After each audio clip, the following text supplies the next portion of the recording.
Hello, everybody. Hey, everybody. Welcome to our home in frigid Tucson, Arizona. Not frigid. I'm Charish. I'm Joel. And this That's Brooklyn. is Brooklyn Hound. So in my blog posts, I often refer to Joel as BackpackMr. And my website is called rollerbaggoddess.com. So that's who you're hanging out with. Tonight we are talking about sleeps on the cheap, how to secure cheaper accommodations for yourself, budget accommodations, and creative solutions so that you can travel longer, travel within your budget, and hopefully get to see a little more of the world. And Brooklyn is about to let out a big bark and to beg for more treats, I bet. She knows we're on the air and that there's food about. Oh, she's got a little puzzle there. So I see we have a couple people here. Take a minute to introduce yourself in the chat and tell us what is your favorite budget accommodation or other cheap lodging solution that you've come across in your travels. We're interested in hearing how people manage this because lodging turns out to be one of the biggest price tags when you travel. And especially if you're planning to travel long term, it's kind of unthinkable for most of us to manage a high lodging price. Yeah, for sure. And obviously, probably lodging or airfare / transportation are the first two things you do. We usually do airfare first and then look for lodging second. So it is a big part of your budget and a big part of your planning. So we are here to try to help or at least offer tips with all the travel that we have done and help out a little bit with the budget on your trip so you can do what you want. And we have lots of ideas for you. I hope that all of you will be, maybe you'll find a nugget or two that you can put to use the next time that you go travel. Brooklyn has always found free lodging with us. She doesn't contribute to the cost of the house, the household expenses in any way whatsoever. No, but she brings peace and joy to our house. She does. And we have Caitlin. Hello, Caitlin. Thank you for joining us. She says her favorite money saver is splitting a big room at a hostel with a bunch of friends, and then it's kind of like a private room but cheaper. That is such a good strategy, super effective. And I think a lot of people don't realize that when it comes to hostels, you actually have several lodging options when you stay at one. Many of them have like 30 bunk dorms. Sometimes they have dorms for just men, sometimes for women, but they often also have private spaces that a person can rent, and that usually comes in cheaper than a hotel. So it's kind of an interesting option. Yeah, and I would say too that when we went to Peru, Cusco specifically, we did what was essentially a hostel, and we were in our 40s, which was just yesterday. And so it's not just something you do in college or when you're in your 20s backpacking. You can do it as an adult, and as Charish said, you can do it in the dorm style, or you can do it. You can seek out places that get your own room, and usually they have a communal space. And if you're up for that, if you're a bit of an extrovert or you just want to connect with other travelers, it's a pretty good way to go. So thanks, Caitlin. And actually, usually at hostels, I would say the defining factor is that you have a shared kitchen space that you can use, which allows for cheaper eats in your travels. And then often a shared bathroom and shower space and a shared communal space as well. So it's a great option, actually. I want to show you what we're having tonight. So I always try to choose something to serve to Joel on Travel Tuesday night that is inspired by our travels. And the first time that I traveled internationally solo, I went to Paris and stayed at a hostel. And one of my fondest memories is that in the morning, they offered us free bread, freshly baked baguette, straight from the oven, and jam with it and coffee, which was amazing. But you can imagine a bunch of hungry backpackers were just like fighting over the pieces of bread. So anyway, I baked bread today, and this is a no-knead bread from a New York Times recipe that's kind of legendary. And then we have homemade marmalade from our tangerines from our yard. We have, this is a tofu cream cheese that I made with vegetables in it. There's carrots and onions in it and a little bit of garlic powder. And this is a roasted red pepper hummus that I made as well. And then we have a couple munchies in there too, to keep us powered through this live. We've got some input from Patty B. Hi, Patty B in 50 Lakes. Hi, Charish. Hi, Charish. That's also you. That's her family name, along with Sherry.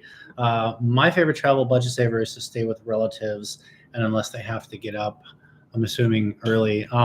Yeah, and that was my dad's favorite too. My dad came from a really big family, and although he didn't travel around the world, he traveled kind of around the Midwest and around Wisconsin, where he was from. And growing up, I didn't really, not often saw the inside of a hotel, but it was at uncles and aunts' places for the many weddings and family reunions. So, and that is a good way to go, and definitely, yeah. And it's also fun to reciprocate too when they come to your town, and you can show off a little bit. So we've done that as well, but that's a good one for sure. And I like that old school approach. I actually really love staying with friends and family because it gives you kind of a chance to connect with people on a deeper level. Like if you breeze into town and stay at a hotel or whatever down the street, you don't get all of that sort of casual chatting time that you get when somebody stays with you. Yeah. And then my favorite thing, of course, is cooking for people. That's how I show love. So yeah. So if you do stay at our place,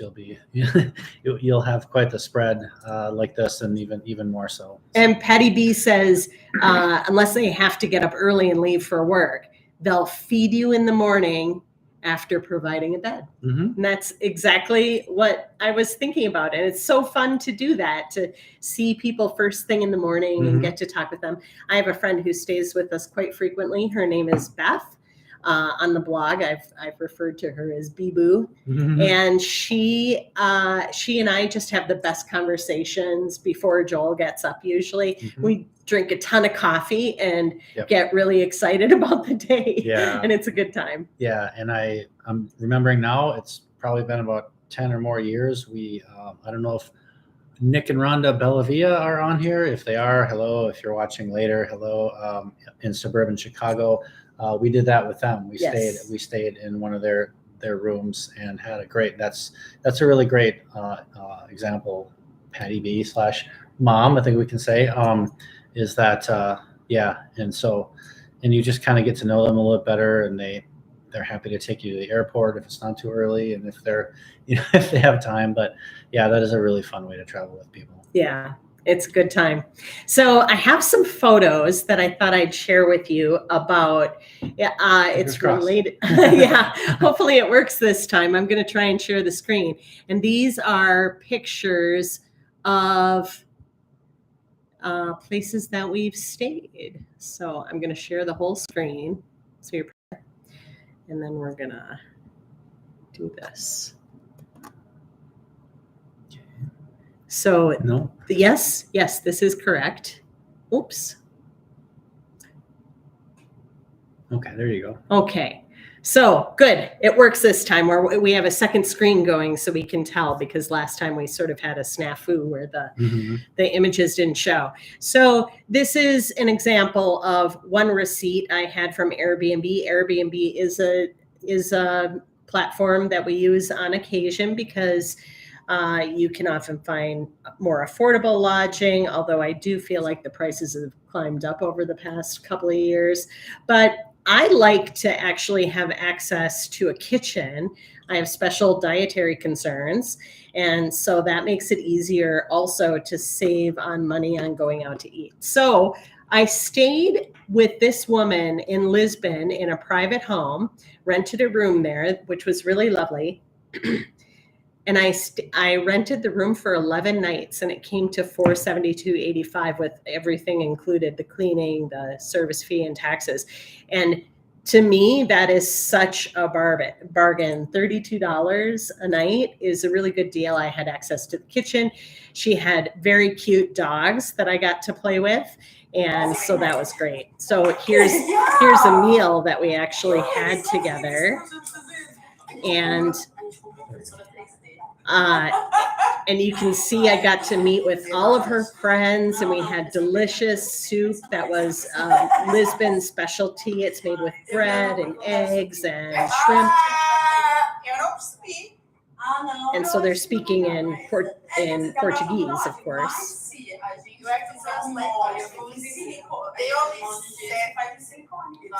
And so I got to try a local dish and hang out with amazing local women. This was my host, Rosa. To have this angel in my house. She's a great human being. So yesterday she's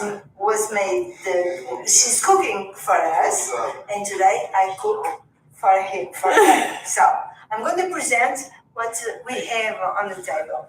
This is cheese.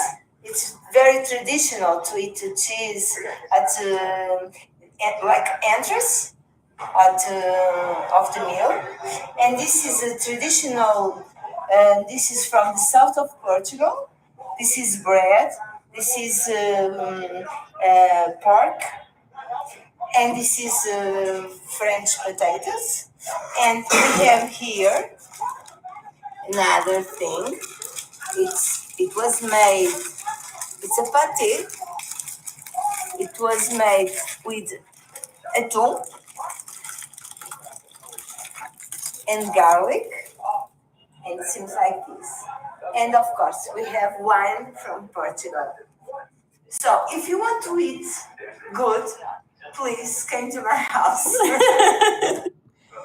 And this is a hostel that I stayed at. This one was in Belgium. A very cool layout there. You have drinks you can purchase on site, including alcoholic beverages. There's a full kitchen, and this is kind of the communal area where you can hang out and talk with other travelers. And there were travelers of all ages there, including me. Hey guys, welcome to my crib. I thought I'd give you a little tour. Come on inside. I was being silly. This is the bedroom. It's where the magic happens. You can see I have some custom hotel art there. It's my nightstand. This is the closet, and also doubles as a pantry for fresh fruit and water and a loaf of bread and some weird herbs that my friend Tom gave me to try I had COVID when I taped this. And this is the foyer. Essentially this area right here. This is my trash bin. And then this is the bathroom. It's really lovely.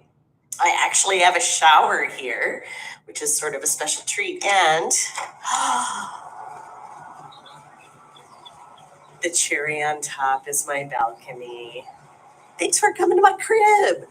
So that I was being silly there, of course, but I had COVID, and so I was trapped in that room, and so I spent a lot of time in there. But it was such a bargain. It was like $32 a night, and because I had COVID and it was an affordable room with air conditioning, I was able to extend my stay and social distance from people and not infect others.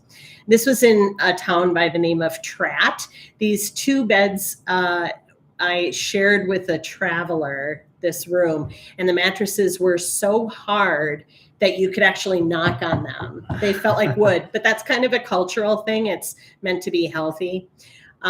This was in Helsinki, Finland, a super cute apartment with a cute kitchen. This was at Rosa's house, the woman who you saw in the video. And this was the room that I rented for 11 nights, and it was such a good value. This was also in Lisbon, a smaller room. It was a little bit cheaper and better located, but it wasn't available when I was there. This is Sweden. So you can see like a lot of these rooms have the basic things that you need: a couch, a bed, often a table, and a kitchen that you can use. This was in Tallinn, Estonia. It was a basement apartment, but look where the shower is, you guys. It's in the middle of the apartment, which was kind of funny, but I was the only one there, so it didn't really matter. So these are some of the places that I stayed on that particular trip. Oslo, Norway, Sweden, Tallinn, Helsinki. This is also in Thailand. I stayed in that stilted hut. Those are kind of popular. This was the hostel that I stayed at in Paris. It's called the Peace and Love Hostel. And just downstairs there was a little market. So when the other backpackers and I ran out of wine, it was easy for us to pop down and get more. And this one, you know, Joel. I remember this one. Yeah, this is in Tulum, Mexico, which is a couple hours south of Cancun. You've probably heard of Tulum. This was probably in the days when the internet wasn't as robust as it is now. And I don't know how we found this, but it was a sand floor hut, if you can see. And it was about maybe twice as big as what you see there. There was just a little bit of a, I don't know, lounging area and then a door. And then, but the cool thing is we were probably about 50 yards from the beach. We're up on a berm, so we're above the water line, and you could hear it at night and have the best sleep of your life. And just very simple, but just really, really memorable too. It was awesome. And this is in Portugal. So one of the benefits of staying with a local person, even if you use a vacation property platform, is that you get the flavor of the local neighborhood. And I love this photo because this is Rosa walking her dogs, and they freak out because they see a neighbor that they like. And it was just such a fun shot. Here's me with all the women that I had dinner with in Rosa's place, and the wine, the Portuguese wine, and her cute dogs.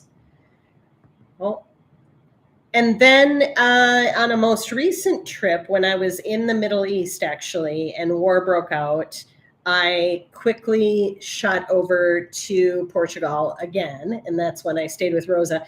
But I also stayed at this hotel for a night or two, and I wanted to talk about that because this was a fancier, higher-end hotel with bar and a restaurant built in. But it was worth it. Sometimes it's worth it to splurge and do that because I knew my great friend was there. So that was important to me. This was a rental space that Joel got for me in Poland, in Krakow. And it actually has a loft, but I used it, and they also had laundry facilities, so I was able to do my wash. Now, I'm sending this or sharing this because this is a potential drawback, especially when it comes to hostels and cheaper hotels. I woke up with these little dots on my feet. That's my dad's signature that I have tattooed on my foot. But I suspect that these are bed bug bites.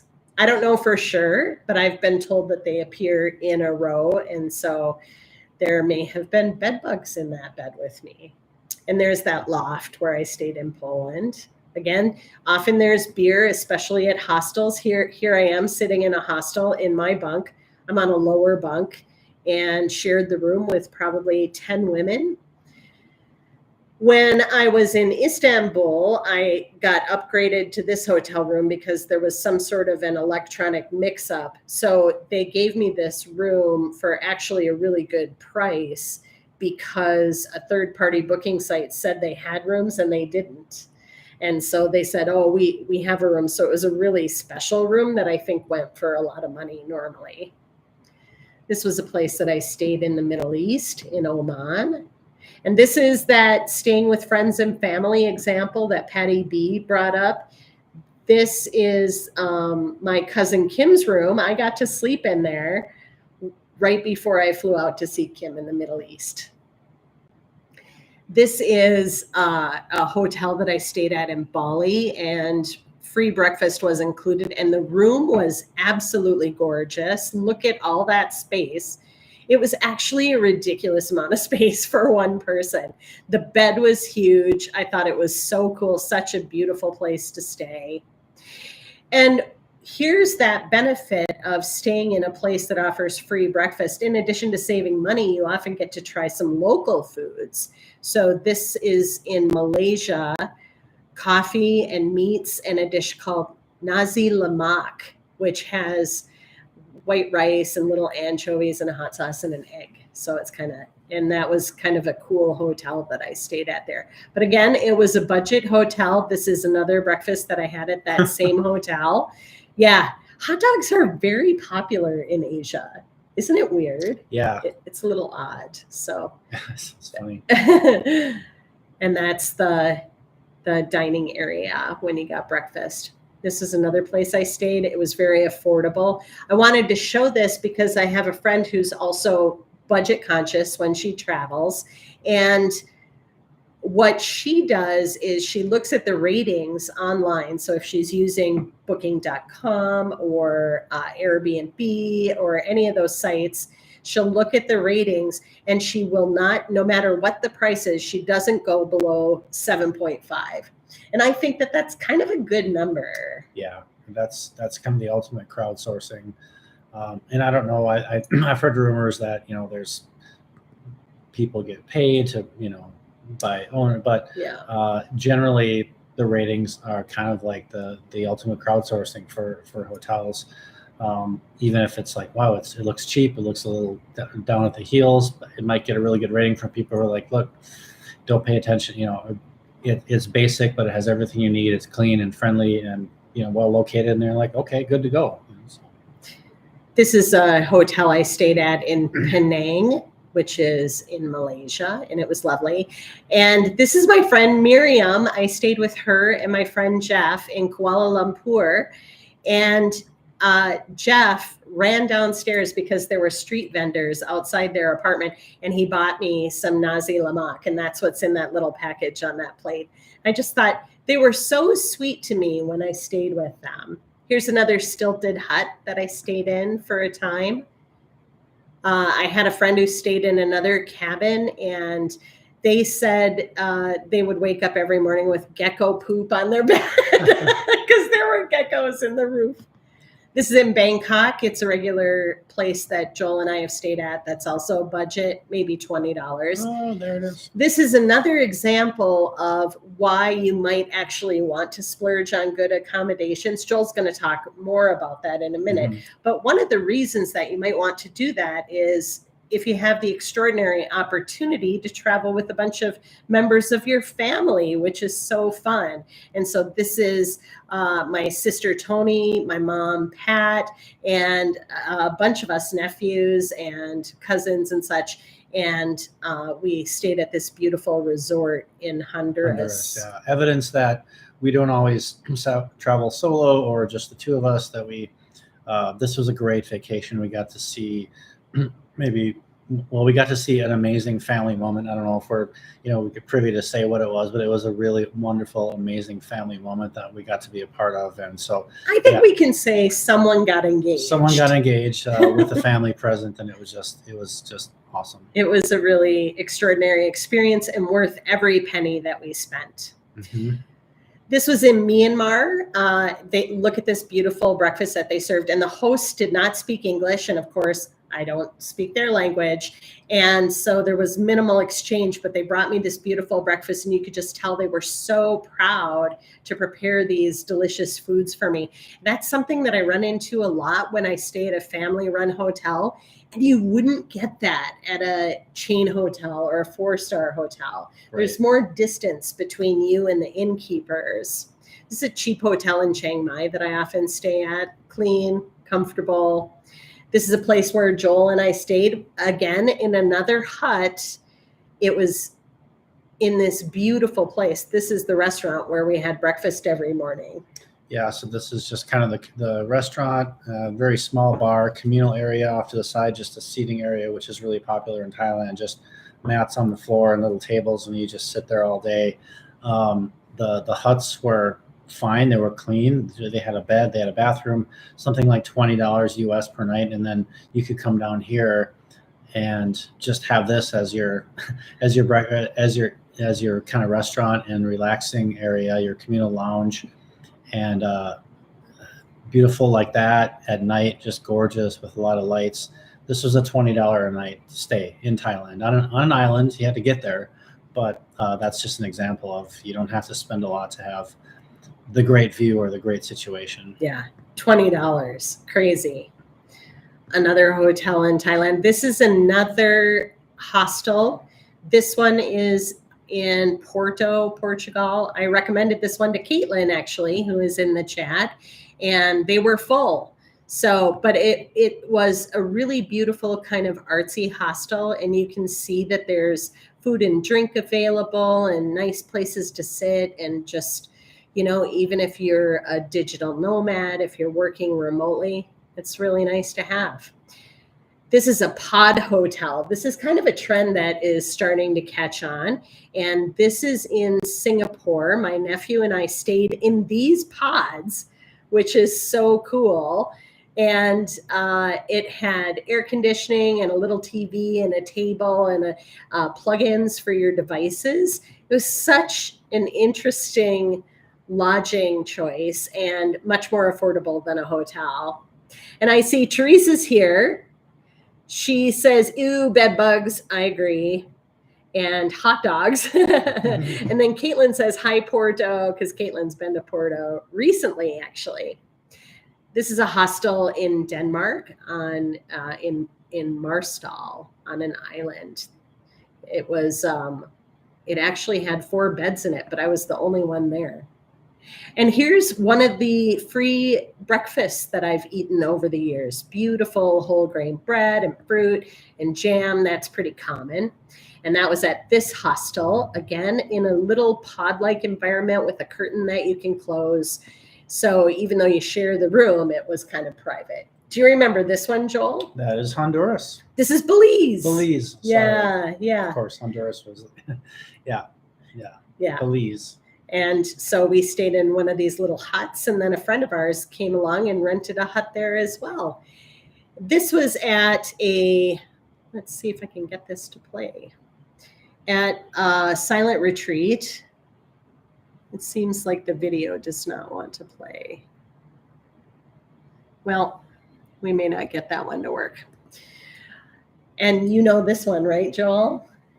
Yeah, that's Peru, northern Peru. Very close to the border of Ecuador, and the beach was beautiful. And this place, I would say it wasn't super cheap, but it wasn't super expensive. And there was a continental breakfast included. And then, of course, there's camping in the Sahara Desert. After you ride a camel, you can do that.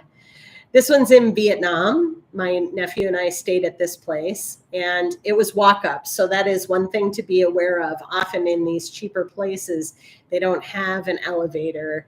And so if mobility is an issue for you, it may not be a choice. And this place was legendary. This is Laos. Yeah. Yeah, I spent a few days sick there from probably a little bit of food poisoning. Yeah. Not at the place, but at a place downtown. Not that it matters, but yeah. So I spent a few days laid out in that place in the jungle there. So. But we also had a nice time because it was Joel's birthday, and we celebrated before he got sick. Yeah, just before. So, and this is in Denmark. I stayed in this place. That was the hostel with the 4 beds. And don't forget, when you book your travel, think about overnight flights, because that actually may work in your favor as far as a cost savings. Not everybody can sleep on a plane, but it is kind of a cool option if you can, to take a red eye, especially if you're going over the oceans on a long haul flight. This is in Iceland. We showed this one in the Iceland episode. Again, an affordable place, very comfortable. We had access to a kitchen there. And then we camped. So this is the campground in Iceland, and this is the vehicle that we slept in. So if you rent a vehicle that can double as your place of lodging, that's kind of cool. When I was in Australia and we drove through the outback, I actually slept in an outback, strangely, a Subaru outback, and my friends camped outside. I was kind of glad to sleep in the Subaru. And these are friends in Ljubljana, Slovenia. The gentleman in this picture actually let me use an apartment that he had that was empty. and he let me use it for free. He was running in a race, so I made a donation to his race out of gratitude. I do like to express my gratitude in a way. Yeah, so just some more examples. This one's in Prague. I stayed in there. Vienna. And this is that sand floor hut that we stayed at in Tulum. You can see how close we are to the water. There's a closer look at that little shack. That was $39 a night, which was cheap for the area and the location. And it was it's like, we'll never forget that.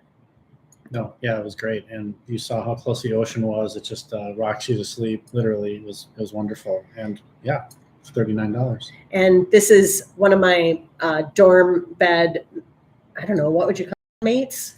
One of the women who was also sleeping in the same dorm at a hostel. So you make friends as you go along.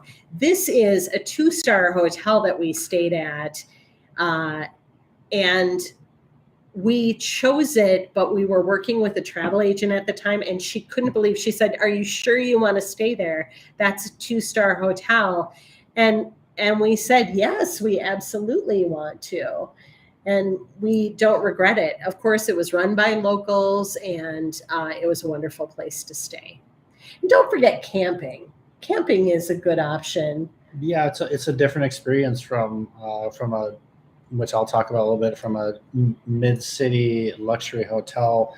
You're not, this is Peru, so this is up in the Andes. But even camping, you're gonna not be close to some things that maybe you want to be close to. But if you're a camper and you want the outdoors and you want to just jet into town, we did this in Flagstaff once. We stayed 20 minutes out of the city, went into town to have lunch, things like that. But if you want to be city center or in the middle of it all, maybe not camping. I'll talk about this a little bit more, but it's a great option if that's what you enjoy. And this is the cheapest room that I've ever gotten. I wish I could get this deal again. It was the Peanut Room, and this was in Chiang Mai, Thailand. $3 a night. Mm-hmm. $3 a night. Now you can see it's bare bones. That's all there is a bed. But sometimes that's all you need.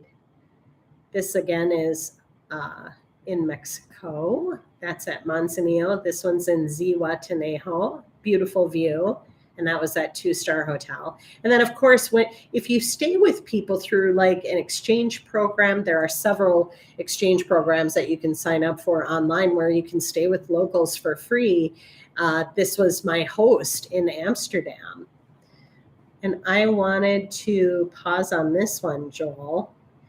You recognize this one? Yep, this is Adair Manor in the sort of west central of Ireland where we stayed. It's a castle.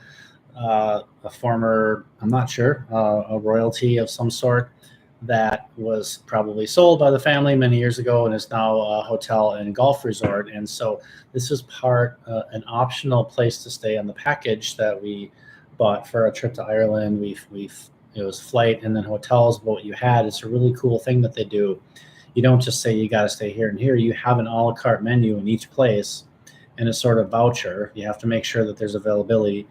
So we stayed at this castle, and it was really, really great. It was just maybe a couple hundred yards from the town. So we walked into town and it looks like it might be out in the middle, but it's not. It wasn't a country estate. It was just really great. And you got to I think we had high tea there. Yep. It maintained some of the fanciness and some of the, obviously you can see the beauty, but it was also just people were coming in shorts and t-shirts after a round of golf. And so that was a really unique experience to stay in a castle. And it's not a place that we probably would have chosen because actually the nightly room rate was in the $400 or $500 range. Mm-hmm. And when we got there, we thought, oh my gosh, how are we even here? Because our whole package was like $900 mm-hmm. each. And that included a car rental and that included our stays. So that's a good tip, is to look for those package deals where you get like a lot of value for your dollar. We never would have been able to afford that, I think, on our own. So, or we just wouldn't have done it. Yeah. So, but a lot of this boils down to travel philosophy, right, Joel? Yeah. Caitlin says, yes, staying in a castle is always the best and most affordable option with a Yeah. laughing face. Caitlin So has lived in a castle in the UK, yes, which is yes. amazing. So I don't know, how does that castle rate to the one that you Yeah.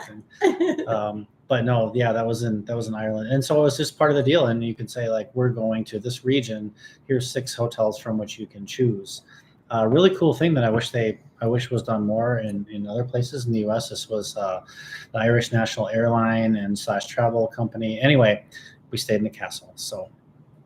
So, but a lot of this boils down to your travel philosophy. And so I know, Joel, that's something that you've put a lot of thought to, and something that we consider every time we travel. The question is, what kind of experience do you want? Yeah. So I think the first thing is to think about what are your priorities. So assuming that most people listening or interested in what we have to say don't have an unlimited budget. So start out early in the process once you've decided where to go, to maybe think about what are your priorities, what kind of trip do you want to have. So it's more than fair and nothing wrong with it if you say, what I really want is a great hotel, like a destination hotel, of which we have a number of them here in Tucson. They're golf destination, golf, spa, resort places with multiple restaurants and just high-end luxury hotels that people come from all over to stay, especially in the winter. The rooms are beautiful. We've not stayed in one, I don't think. Well, we did once. We did like a kind of a locals only weekend. They give you a little discount in the depths of summer. But beautiful rooms, fully furnished, bathrooms with all the little soaps and creams and unguents and just all that beautiful stuff. Fluffy towels, robes, there's a spa downstairs, multi-levels of pools, restaurants. Is that what you want for your vacation? If so, that's great.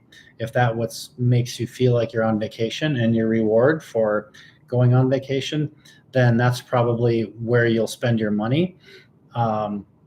Again, if you have an unlimited budget, good for you. That's awesome. But if you don't, so that's going to be where you spend your money, and maybe you don't go. Maybe you stay there because you spent so much money on this hotel and there's so much to do. You're not just going to be like, well, I'm going to get up and go and tour all day and come back and crash and do the same thing throughout my vacation. So on the other end of that is actually what I did when I went on my recent trip to Montreal, which was do a lot of research about an Airbnb. And it doesn't have to be an Airbnb. It can be, as we saw with Charish's slideshow, a little inn or a local kind of maybe 6-room boutique type hotel or small, cheap, inexpensive hotel. I chose Airbnb. You don't have to choose Airbnb. And so what I did was do a lot of research about looking at a map of Montreal. I got a old school paper guidebook, and I understood that I probably was going to be a little priced out of being in the city center, which they call Old Town Montreal. It was the trading center established when the French first came there. Very old buildings from the 17th century, also very touristy, and therefore a little bit more expensive.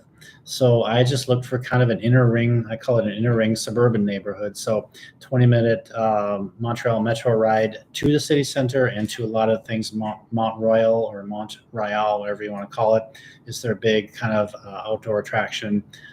Lots of neighborhoods around Montreal.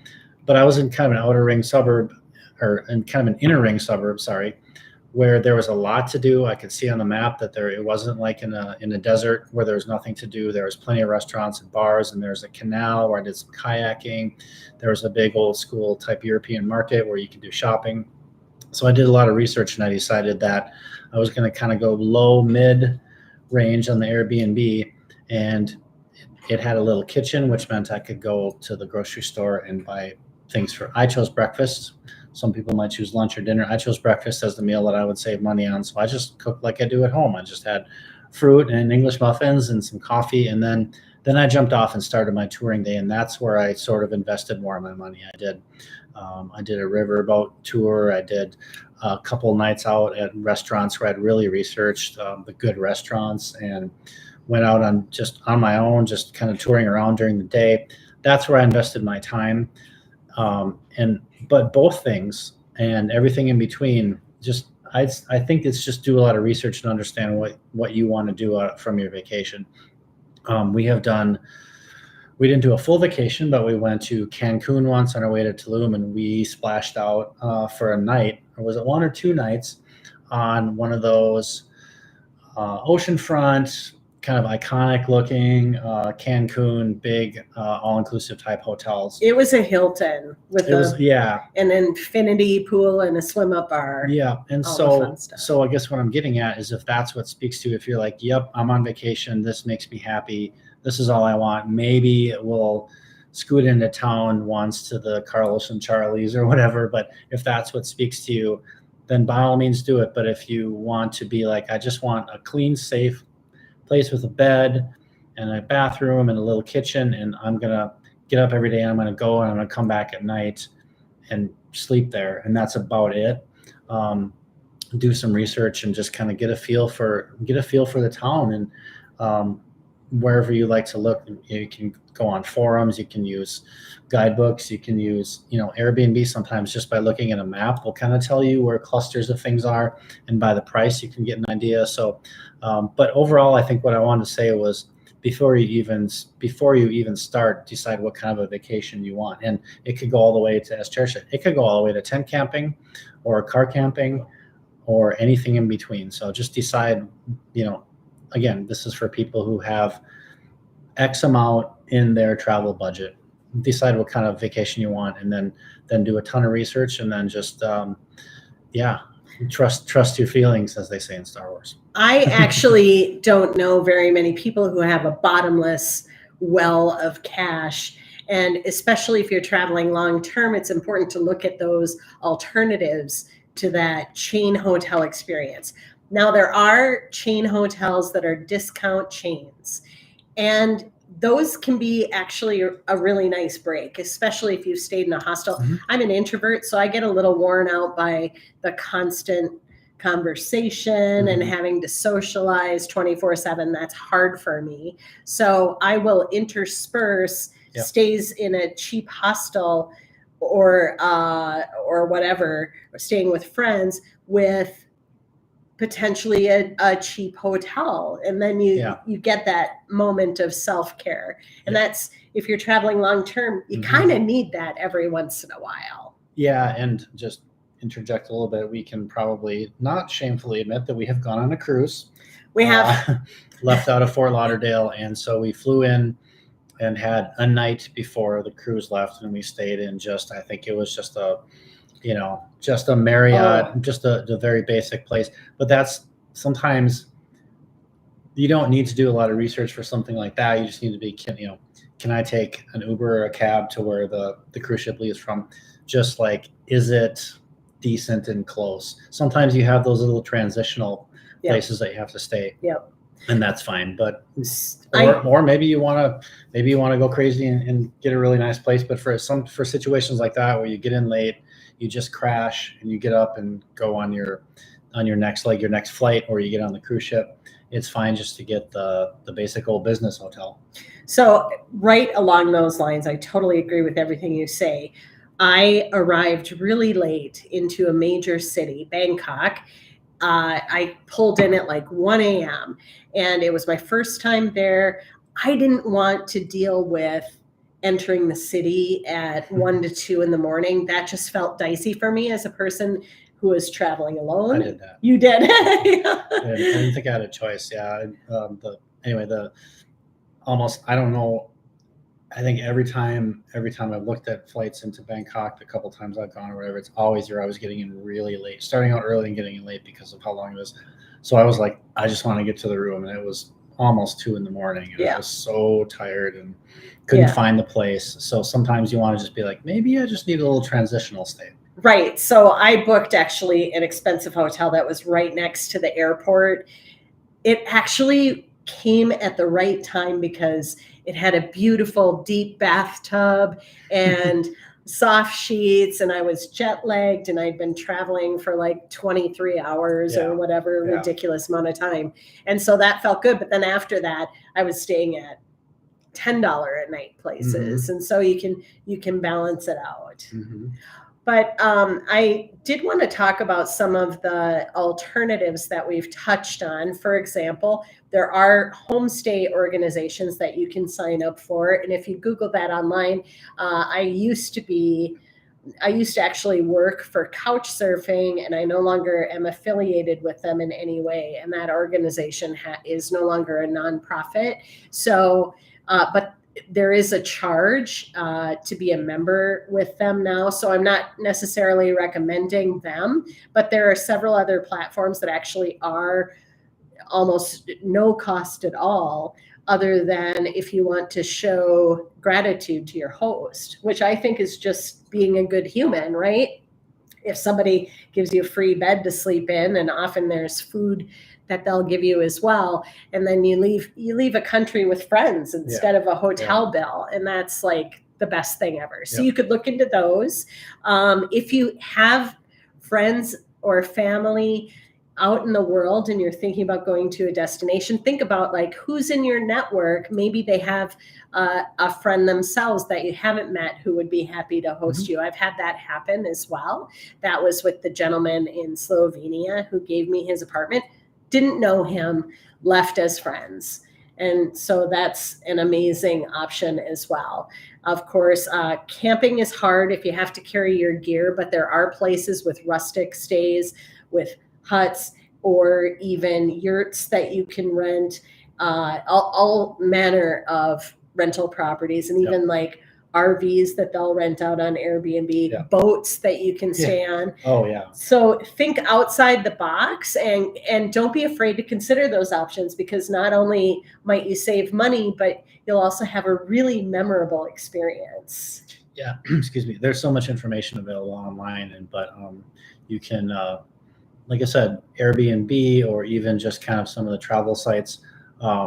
Tiny houses, Teresa said. Yeah, that's a great one. Tiny houses are great. You can kind of get a feel if you travel at all, or even if you maybe look at your own town, and then just to kind of an example, like maybe look at your own town wherever you live, and you can kind of see like, okay, I can kind of see the clusters where Airbnb places are, and I can see the prices. Like we go to Ocean Beach quite often. We're fortunate to find a place that we stayed at quite a bit, but you can kind of see, oh, that's 400, 500, 400, 300 a night for an Airbnb room close to the ocean, or maybe it's just a more upscale neighborhood. And then you kind of start to see, okay, now we're getting into like 175 a night, 200, which is about the lowest you can do there. 150, maybe it's a little bit off the beach, gets great ratings. That's when you start maybe making some mental notes, or even some actual notes about like, all right, or copy the link and start to present yourself with some options. But yeah, anything goes. Tiny houses, camping, staying with friends or friends of friends or something like that, or straight Airbnb, or just looking up hotels. The one caveat that I definitely want to bring up is that when you're looking at lodging choices, especially if you're someone who's traveling alone, it's always important to keep safety in mind. And I have had occasions where I've shown up to stays where I have not felt safe. Or if the situation didn't work for me, there was a host who had a cat. I have allergic reactions when I'm around some cats. I had a host who smoked. That didn't work for me and wasn't noted in the profile.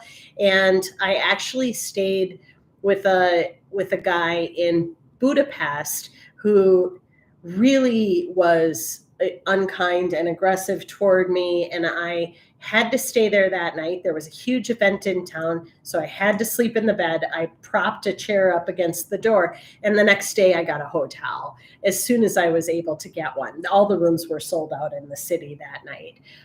And then I just went to the hotel. I contacted Airbnb, told them about the situation.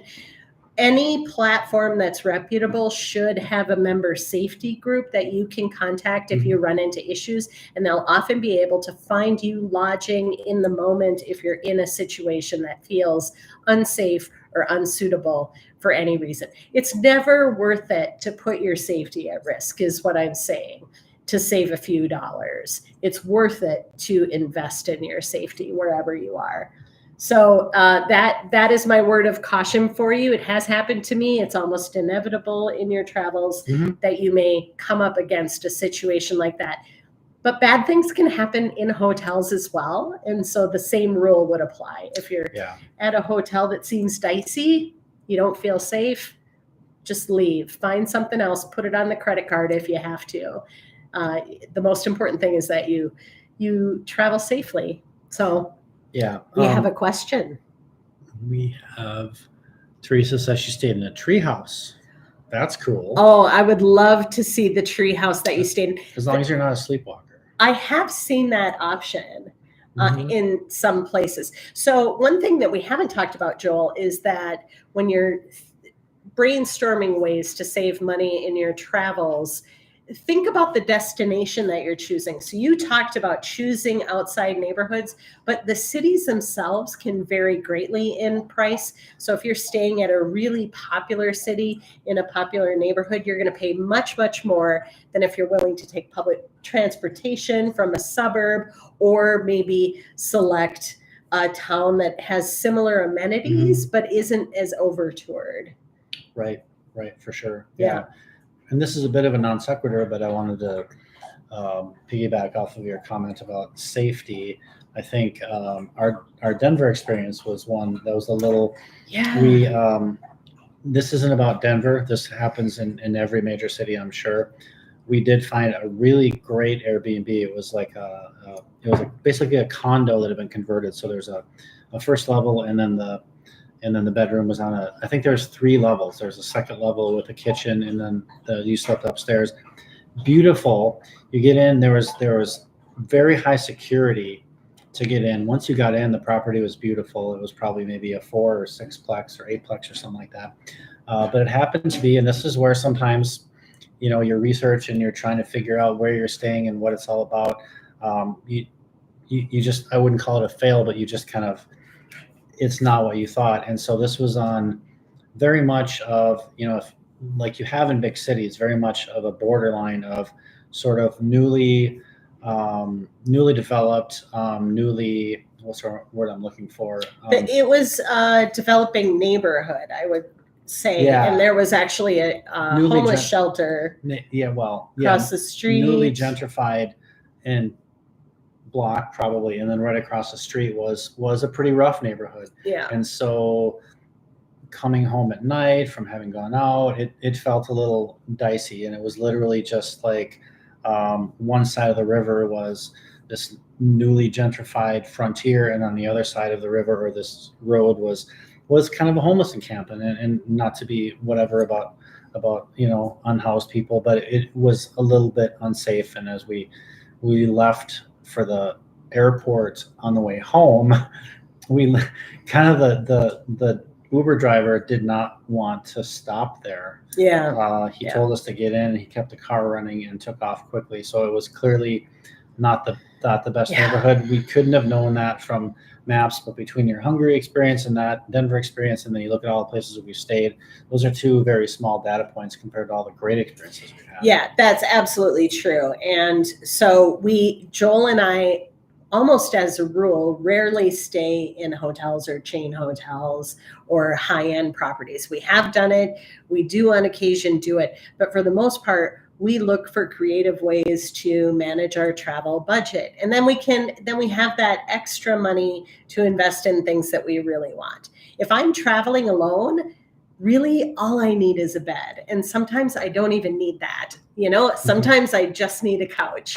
And so Brooklyn agrees. To me, it's kind of fun, actually. It's sort of a challenge to consider some creative options. And when we rented that stick hut, I had been doing research on resorts, and I said, Joel, do you want to stay in a sand floor hut in Tulum? And he said, yeah, let's do that. No, it was epic. I think we've talked about it, but I mean, you saw it. If you just saw pictures of the hut, you think, why would I go there? Yeah. But then you saw where it was, and then it was completely safe.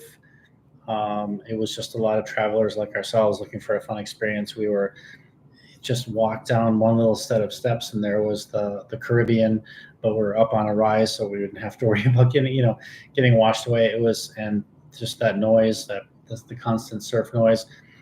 Maybe 50 yards away was a bar where they had you sat at a bar on swings and beautiful fairy lights. Anyway, Again, we said this before, but $39 a night, and it wasn't that hard to get to, and it was clean and wonderful. And so, yeah, underscores what we've been talking about. It was amazing. So there are other options. If, for example, you're looking for an opportunity to travel long term, you may want to look into options like woofing, which is when you go to a property and you offer physical labor, usually in exchange for food and lodging. There are volunteerism opportunities where you would get lodging and food in exchange for that as well. It just depends on the kind of experience that you're looking for, but it's kind of fun to hold those in your brain as options. So if you thought, I want to volunteer with my church organization or something, and then you would be able to go potentially and stay for free and experience the culture, experience the food. It's a very, very different entry point than choosing those budget lodging options. So Teresa says, so what do you do if you need medical attention while in another country? So that is a really good question, and I think that could be a whole discussion. Pardon me, I have allergies. I'm bribing Brooklyn. She has demands. Knock on wood. I mean, we mentioned Laos and my 3-day my 3 lost days in the jungles of Laos after, I think, eating bad fish. I won't go into details. Let's not. Maybe we'll do a special select episode for that. But you have had that where I have had to get medical care in foreign countries. It's been a really interesting experience, and so it definitely depends on where you are. Of course, the levels of care and the cost of care differ greatly. I would say care in the U.S. in my limited experience in the world is much more expensive than most of the destination countries that I go to. You can buy health insurance and make sure that you're covered as you travel. And I actually know a woman who was doing some hotshot diving, broke her back in her travels. And I believe she was in Guatemala. She had health insurance and they airlifted her out. We had a friend who was climbing, where was she climbing? Kilimanjaro or something. And she had a medical emergency. Do you remember this? Yeah, she wasn't doing the full summit. She was going to I think the first base camp, which or is was still, it Everest? Everest. Yeah. So still incredibly challenging. She wasn't doing the full all the way to the top, but she was doing the first that first base camp, which is still probably 8,000-9,000 feet. Yeah. And she became really sick high. And had to get a helicopter. And she was taken to a hospital that she said was probably by American standards, not up to snuff, but she got great care. And I remember she had asked her driver if they got care there, and he said, we would never be able to afford that. Mm-hmm. So levels of care, cost, they all differ widely. Yeah. I think that medical question would be a great future program. Yeah, and not to sound like a broken record, a little bit of research maybe there, but again, that's one of those things where what you do before you leave in the real world are going to be often different. They might say, it's a guidebook might say, just call this number, and then you might not be near a phone, or it might be just you might have a language barrier, but it's besides hoping, which isn't a great strategy for the best. You might check in with, if you have an on-site host where you're staying. If you are very concerned or have pre-existing conditions, you can just be like, how do if I need medical care, what's the procedure? But yeah, it would be a great subtopic for another show. In general, I would say, depending on where you're staying, your host or the innkeeper or your friend, they should all be tapped into what the medical protocol would be and where you could go. So that's another reason to choose lodging where you actually have a human connection. If you stay in a higher end hotel, they're going to help you as well. And most places, honestly, have some sort of a medical system. Unless you're going really, really deep into undeveloped territory, like deep in the Amazon or something, you're going to find a certain level of care. And in many countries, you can actually just go to the pharmacy and talk directly with the pharmacist. You don't need a doctor to prescribe you something for tummy trouble or an infection, like those more basic things. So that's at least a little start of an answer to your question, Teresa, and we'll look at a future show on that topic. Do you guys have any questions for us about cheap places to stay or our experiences or any of the photos or videos that you saw? We're happy to answer any questions. We'll just hang out for a few minutes and see if anybody has anything for us. We definitely want to be a resource for you as you're thinking about your future travels. And so, whatever's helpful to you, we're happy to discuss. And if you have future program ideas, we're happy to consider What do you do for laundry? I can answer that based on my last trip. And this isn't always the case. But when I went to Montreal, I made sure the Airbnb had, and this speaks to a larger issue. It's a great question. So to Teresa's question about laundry, the double benefit of if your Airbnb or hotel has on-site laundry, this Airbnb, I was in the basement of someone's sort of condo apartment. I never saw them. They had created a separate entrance. They had laundry, a small little European laundry set up in the bathroom.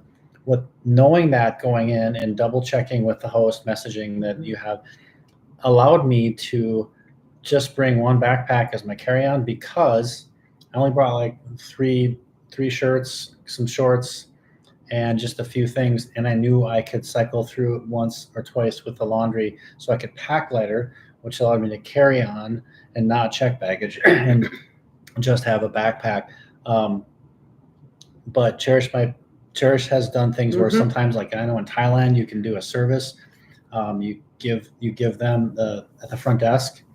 For a few bucks in a lot of places, someone will do your laundry for you, and it comes back. It leaves the hotel or the lodging smelly and dirty, and it comes back folded and fresh, and that is the best feeling, to put on clean clothes if you've been traveling on the cheap. I will say in Thailand, at the one we showed where you had the restaurant balcony overlooking the bay, that was one where you brought it to the front desk or you let your person know.